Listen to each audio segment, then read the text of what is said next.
Mbote peuple congolais, mbote bandeko nyonso o bazali kolanda émission na biso ya Basango ya Congo, neka tomesana au rythme de l'actualité pour la kopesa bino actualité politique na temps réel. Je rappelle wana ezali mwana mboka génération yo bazali boso na bino, bon na kozala nga moko tina mokona lelo na kozala mwana mboka Pasteur Gili auto komeka moi kosola makambo ezali na kati ya mboka. Peut-être aussi ma situation est belle par rapport à tourner à chef de l'État qui a commis le premier vice-président de l'Union africaine. Moi, Pasteur Gili. Pasteur Gili, la justice élève une nation, président de la République, a sali remaniement d'appareil judiciaire au Colombo. Non, a changé. A changé. Puisque les Gédéons, il ne faut pas comprendre le mot plus important. Justice n'est pas la machine en boca. La justice élève une nation, justice c'est non les clés de développement. Justice n'est pas le domaine d'investisseurs baya, bakoye bakebosse mbuza na mboka wana. Justice n'est pas fan de sa état de droit. Oyo koye bakende ko général lokola za moto ayebani te, engelo bateke soka joni likambona moto ayebani, attendre ko général za na raison, il faut koya te. C'est à cause de la justice. Yango eloko peuple congolais pendant que c'est là, mon konzamboka a bougé justice. En fait, justice c'est là qui m'embêtait. Mais dès que Kabila a bloqué la justice dans le service. Donc, il y a des gens qui sont maîtres de la justice. Or, la justice est indépendante. Donc, justice est l'armée. L'armée à la naître. Il y a un moment où chef de l'État qui a dit qu'il faut que la justice na autonomie au lieu que la justice soit instrumentalisée par le président de la République. Donc, il y a un moment où la nomination est salamée. Personnellement et sincèrement, nous sommes d'accord dans le président de la République. Pasteur Gili, sans plus tarder, aussi maintenant nos nominations, il y a le président de la République Félix Tshisekedi qui a commis premier vice-président de l'Union africaine, Pambate à cela qui peut sous le roi du Maroc pour le rapatriement de corps et Kondo Joseph Désiré Laurent Mobutu. Laurent Joseph Mobutu. Laurent. Donc, d'abord, merci dans mon Konzamboka. Puis, nalingaki na yebisa peuple congolais, pas peuple congolais, mais ndambo bandeko ba na Congo, hein, donné pour tout na docteur Maïle, ayebisa ngata mo so la zone na matoi. Abi ko chaka peuple congolais te, puisque la majorité du peuple congolais va derrière le chef de l'État Félix Antoine Tshisekedi Tshilombo. Ndeko jadon semaine parce que il télé le Obama qui ndenge kuta sa wana l'année prochaine comme sous président africain terre, ba pesa ko pa Lorenzo. Des questions de salami boy. Ce qu'il y a eu sa nomination pour l'Union africaine. Bateau yo basa ba prophète en malheur ya Congo balobini. Balobini. Union africaine. Donc année prochaine, en février 2021, ceux qui nous ont battu l'ingana yo na chef de l'État pour battre la biso d'office président africain. Ce que nous avons c'est depuis 54 ans, mota occupa fonction wana, poste wana. C'est le fait maréchal Mobutu. 50 ans. Moussa Yebiamote, Joseph Kabila Yebiamote. C'est facile. Puis à une année de son règne, premier vice-président et Union africaine. L'avantage mis à la poste Union, biso tout le temps dans la classe. Et Zalaka Koutou, de l'ECOMA IA, Union africaine. Mettons biso tout le temps dans l'école primaire et là qui OIA, Organisation l'unité africaine. Zoumon. Ce que Bassala bloc, il y a pour diriger l'Afrique, il y a un problème pour les gens qui sont en mais non, mais n'importe quel président. Donc, comme ça, le chef de l'État Félix Antoine Tshisekedi Tshilombo, ici, c'est une grâce. Non seulement une grâce, mais à la qui a compétence pour diriger l'Afrique, n'a pas de problème. À diriger l'Afrique, qui n'a pas de problème. Le président est sauté. Il y a un moment où il y a que Moussa comment on a dit. Joseph Kabila n'en parlons même pas. Donc, après 54 ans, aujourd'hui c'est fatigué. Au moins, il Pompeo pour y aller sauter. Au moins, il Pompeo à l'objet Makambo. Peut-être ici qu'on a la communauté. Mais il y a un qui besoin. Réponse à Pompeo, il y a un qui a tapé ici. Abina. Babi loko Pompeo fala ça, il y a Félix Assali. Sans bruit, ni tromper, ni tambour. Et c'est le problème, c'est ça. Makele de nous sur Israël, Makiwa dans la main. Les logistes, il y a des familles, les logistes, l'Union africaine. On chadère le bomba et bien monté. Ah, pourtant, on va chadère le kata maman bobote. Eh, sur la chef, on va machine à kabamba. Pourtant, on va chadère le Ah, tu mets ta maman solo à la boca, pourtant, on va chadère le Pasteur Gili a osolo bakotanga makambo Shadari te mais autres troublé ba imboka nyonso ya komona mwana mboka Emmanuel Shadari a rejeté la nomination en chef de l'État Sani. Aïe bon bah bien monté. Comme c'est dans la coalition. État bien na mboka. Bazali na nyonso ya Congo ni basala. Yo tuna Shadari. Balala na présidence tina suka basala nani. Taba Shadari. Taba Shadari, Bashadari. C'est l'autre côté na Congo. C'est un simple citoyen congolais de Kwanga. C'est l'autre côté, c'est lui qui engage la nation, c'est Fachi. Asa est l'autre côté. Batika de mon pépé ya Pamba. Eh, Tala, le prochain démon, tout bête à ma solo. Est-ce que vous quittez le siège à ces pays, à tes pays, ça déjà?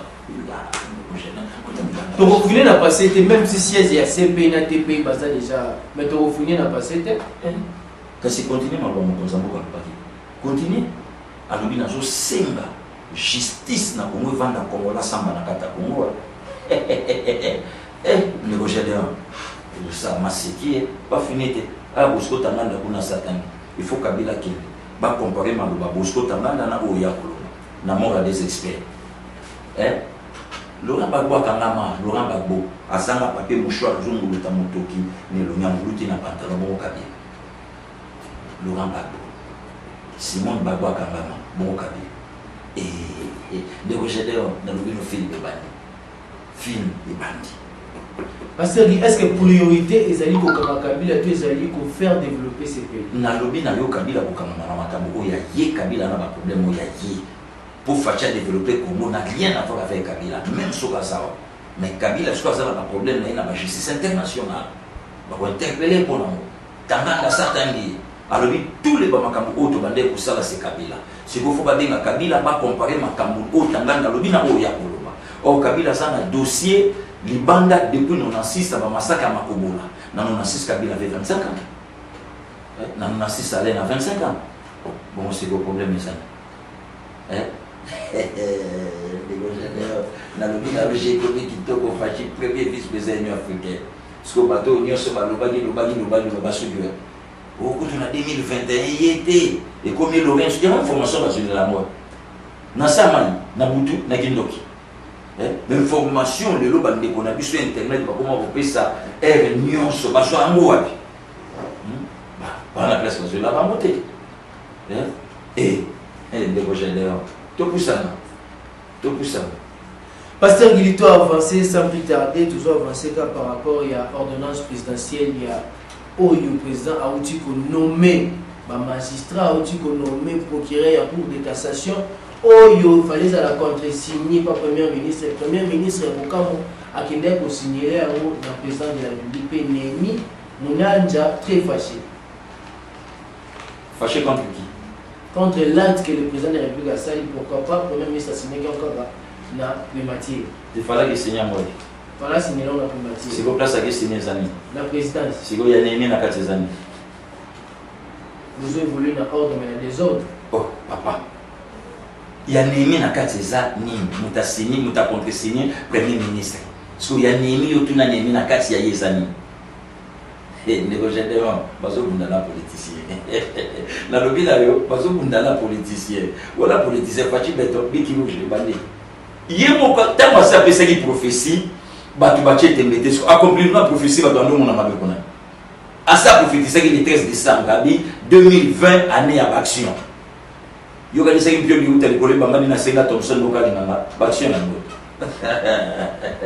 non, c'est les qui Pasteur Gili Kalaming était toujours déjà au coma par rapport à la date de l'histoire historique. Oyo, Imboka, combattant, Oyo, l'État pour na état de droit na bango modèle Bozui na IDPS. Oyo, et Kalaming était manifestation au stade des martyrs. Oyo, et regorge à 80 000 places.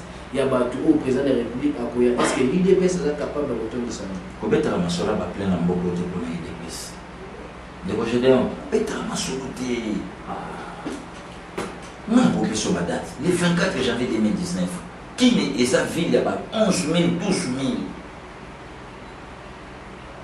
12 millions. Mais Fatia a dit ça combien? 8 millions. Je vais appeler ça son serment. Papa Tshisekedi bayamba combien retour à Fatigue ou à Nairobi bayamba combien dans le bilan le 15 au moment de la démonstration na bawi autour de Saint-Martin. Objectif principal est Zani pour l'année 15. Tout c'est pour la 38e anniversaire de l'IDPS. Une année après ton pouvoir. Soubasme Zani. Hein? Soubasme na Zani. Oh, Soubasme mais toujours c'est là. IDPS a boulé, IDPS a pouvoir. Il y a toujours Bissonion sur ma martyr, tout ça va nous couler, on a pour tout c'est là.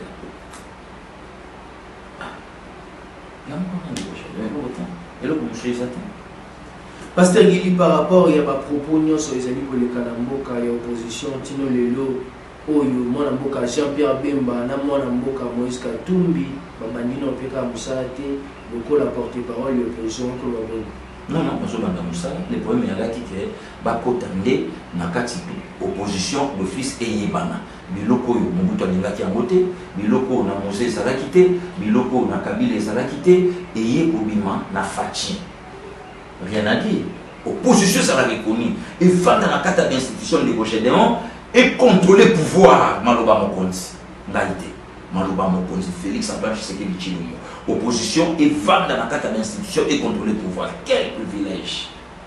Voilà. Par rapport à la déclaration, mon amboka l'onarche qui tombe doit le bac qui a été dans le baran na binobo pesa mon amboka conjité botam rambo ça la mission à puisque papa n'a pas pour mais non, l'enfant fait la mieux que son père. Vieux chahi mambo alo. L'enfant fait la mieux que son père. Déjà d'ailleurs au sacrifiaka mutute pour na makila na ye. David azokufa apesi makambo tuna binemi na ye ayebisa Salomo. Chimeya ayebate que David asafunda ye pas Salomo. Mais Salomo ayebi que Chimeya mankata tana na respect. Zela batu ba komona makambo Félix osana boko. J'adore skala bate na mona na ye batu ba komona. Pasteur Guitolo Berno likambo ba secret au moins mboka Caleb Mutango kwa lobi était soki le secrétaire général il y a IDPS Augustin Kabuya ameki koche sous la pression à kombimisa ba secret yango ezali nini o IDPS a bombela pour yebisa peuple congolais ba uta Andrea bakambaki Caleb ya pa montalo ba ya mote nous va pas ba ni ba chana presse Janet va auto contrôler na ko baba ki na bambonga ngaki na sous daf ba lobi ya mote Shadak n'en parle même pas ba lobi ya mote ba auto comme autorité moko ya FC Salinga traverser Sakima wana ba lobi ya mote et lo ni Caleb va ko yebisa ba na mboko et loko nini Caleb akoyebisa bato akoyebisa bato nini atika seja fanda bana politique mon côté yena Kabuya différence ya makasi Kabuya likolo na ye ya politicien te ya ça un meurtrier différence ya mona Augustin c'est un politicien voilà différence de tout là Pasteur Guito aussi Manuel Kabwa Jeunesse Kabila ndenge oloba otaki kokanga ye Jeunesse Kabila bakanga ki na infraction nini o ya salaki topé bakanga ki pe ka na infraction oyo mona mboka Shadara azalaki na ngo to ezali oui mais un député national non quoi mon partage c'est mon tête anda ko dina moi ya oyo kite bagena ko misala na kamba oyo kiamo na kamba pas kimbangisa bagi bo misala na kamba bombela bangola nkamba bengi koto bloqués na lubilo bisalome bana deko jeno bana na calme mo komso ko beka ka to sale biso to ko tipo ke biso susila te baimboka to continuer ka ngala pasteur Guili boye bien tenge to seka boye pe ndaso no solo nae akundola kamo ba vérité mingi to sali ko bakaka na ba question politique na biso o botinda kinga na to nae pasteur Guili na zongi na ngambo na yo président de la République azongi déjà na mboka. Est-ce que voyage monsieur et Kozala a un peu balobi déjà audit il faut banana saut de mouton pour le bima qui makasi non yemoko déjà ça lobi ya moko zonga nanga avant qu'il a dit ça beba alobi que il faut yemoko ça la tour na saut de mouton ayeba qu'est-ce qui se passe au juste ministre ya finance Azakler le bango plus de 7 ans pour CCBI directeur de cabinet alobi o alobi maintenant ce qu'il faut battre tout total battre de Gédéon. Moutunion so akosunga Congo te akomona Congolais na nzela na ye. Pouvoir que ya peuple congolais. Le peuple congolais va bénéficier par ce plan là pouvoir. Voilà.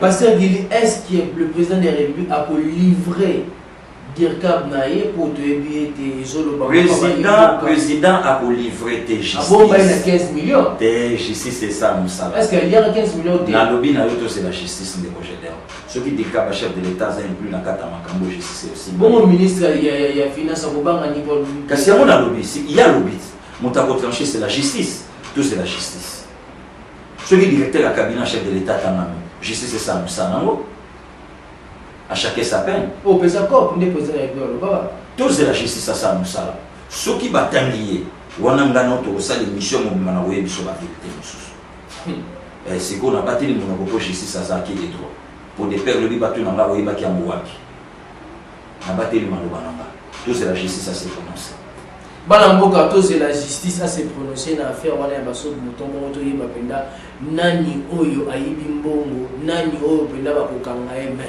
il n'y a pas les films mais sans faire la longue na ngambia na tuni question de obangi na tuna pasteur Gili to suki wapi na likambo ya INC na IDPS par rapport à l'avenir politique pour maman ou madame Amida azali ko panzaka toujours sango libanda ya mikiba ko benga ngai ba ko loba ete apanzi mbongo jeté mwana mboka na Europe pour assurer bango 2023 déjà to kanaka to ko cha libaya yamba motuna nani madame Amida Kamere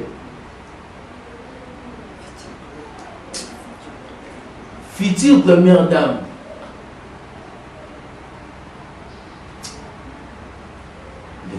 baimbo bazoki mamutuna c'est la première dame en le bango ah maman Antoinette Mbuta tele maboye atulina na comme première dame surtout balaxi maman Denis sur le bazar maman na trace nanga qui dit ça mais ça les camps ya contrat 55 ans bon ba su ko soutenir bango ndenge boyo kanaka akomi première dame bon ma beza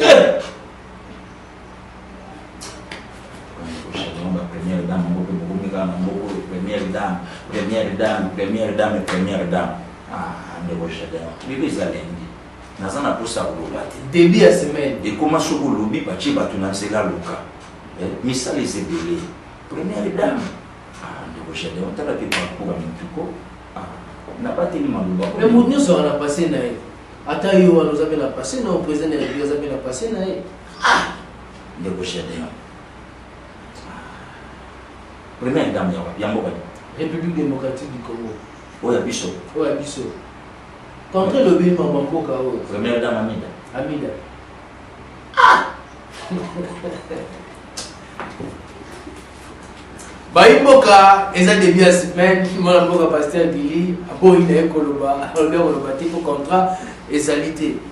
Bon, moto kokoba, to komi déjà condamné déjà, pour na to chitara déjà l'émission na biso ya moko lelo ya basango Congo ndenge bo buka sali to bazo ya biso Pasteur Gili association ozo soutenir l'action et chef de l'état pour na mokolo ya le 15 oyo moko dirijaka bobongisi ndenge ni non to ça agisas to ça yango na zo lancer même appel si ko to ça na justice semaine oyo bazo bimisa ba document ezo senga mabiso ba moyen belé ba partenaire na biso basa libanda ba yo quand même ngai donc au-delà vraiment andao na yango to kozala po agisas eza branche à makasi oyo zo soutenir Konzamboka chef de l'état oui na 2023 bokimisa ba député nango donc besoin na biso eza que moi ba partenaire au basa batia biso maboko pour samedi ba komona déjà ba bandero na stade Agisas c'est une association qui soutenir l'action de chef de l'État, bino ba partenaire, bino nyo so vous allez soutenir vision et les peuples d'abord, pour soutenir le boko l'association où ils allaient pour soutenir l'action chef de l'État, Pasteur Gili Toko Penda, na suka émission ya biso, moi mot de la fin par rapport à ba nyo so pour bazali pour la dame. Non, merci les Gédéon, ngana yebisa bande kolanga Congo to linambo bala biso. Hein, tout kaka d'information au buta, tout kaka d'information sur internet. Félix Nenga Sabo Kutu, no américain babayi, makambo bilibili, boina buté ne Gédéon. Et puis na ngana yebisa batu IDPS 37 ans de 5 ans pouvoir. Maintenant et Simbaté IDPS face à au moins 30 ans. Attends pour 37 ça au moins 30 ans na pouvoir, ça va moins IDPS pour on a peuple des fois accordé. Mais Kasimbo mana. On a peuple. Mais on a ah tala le Gédéon ba ko musu to ya ba ko so ba ko ah tala viens na wase ko alobana initial digital pas na tselo kolé abi ba to no so ba limanga na beti mo kolinga so ba funda na justice na ba funda ya wase ko oyenta loba bato tout balingana na pexibino bolinga parce que bato ba voter bana balingana ne prochainement to pour ça na to c'est pour ba passer bato bon pour les prochaines faut la paix parcours en toi pour diriger au quartier faut la paix muto ça il pas tant la mona muto pas qui mali bana mo na lobi na conseil mini o yo pour ça maman congolaise conseil on donne ce qu'on a ni o yo zanango le do pour ça maman congolaise ne prochainement aussi ça quand émission pasteur qui est aussi ici mot de la fin en tout cas merci nous ya baki na plateau na yo merci ninga na bandeko yo pesaka biso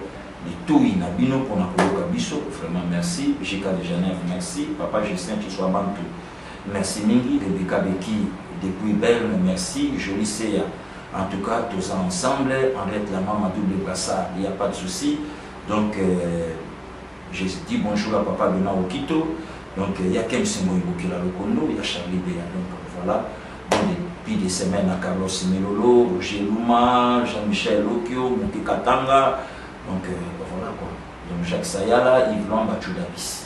Merci pasteur Guy pour répondre à l'invitation à Monsieur Amoko Alelo, tout comme Pena Nasuka et Émission Abisso. Je dirais un grand merci à Bobo Kassa, Oazaki Nasima Caméra, Oazaki Pena, Émission Abisso et les Canapena Malamobo. Ce qui peut être le Baki Mabe, ce qui peut être Ndaki au-delà, à l'Abisso, à Abisso, na numéro Abisso, les amis, la bande d'écran Abino, tout le temps à la prochaine. Bye bye.